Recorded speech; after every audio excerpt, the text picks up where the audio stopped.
efforts to reduce violence in the capital city. Thanks for joining us at 11. I'm John DeLuca. And I'm Tiffany Murphy. The meeting comes shortly after a 17-year-old was shot and killed, marking Providence's first homicide of 2024.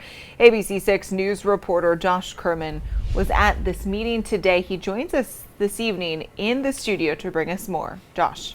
Tiffany, advocates from the Nonviolence Institute, Young Voices, Rhode Island, the Coalition Against Gun Violence, and more, all gathering in Providence Tuesday night to talk about ways to reduce violence in their community.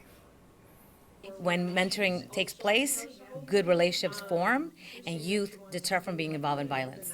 The message is especially hitting home after the 17-year-old Emil Rodriguez was shot and killed off Legion Memorial Drive last week. It was Providence's first homicide of the year. Wednesday's community conversation highlighting the importance of creating good mentors and role models and keeping the youth involved in whatever steps are taken to address violence. I feel like a lot of adults try to have conversations and they try to put themselves in the perspective of the youth, but they can't really put themselves in the perspective because they don't want to look in our point of view.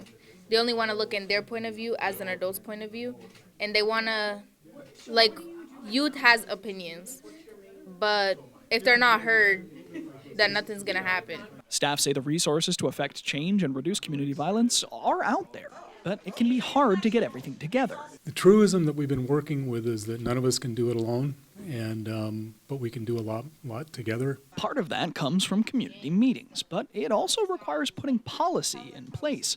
Morton says they're looking at gun control bills working through the legislature, but there are other areas they want to focus on as well. He says they're planning on hosting these meetings more often moving forward as they focus on affecting policy. There is violence that's happening in our city of Providence, right? That doesn't mean that we always necessarily blame the youth. There's all different contributing factors to that. But how about if we sit together on the table and really talk about it? But the youth have to be involved in that process. And I mean from the beginning. Now, while we were at today's meeting, I was also posting to our Now Local News app. You can follow the stories we're covering out in the field, even when we're not on the air, by downloading the app. Just search Now Local News wherever you get your apps. And we'll also have a link to some of the organizations involved in today's meeting on our website, abc6.com. In the newsroom, Josh Kerman, ABC 6 News.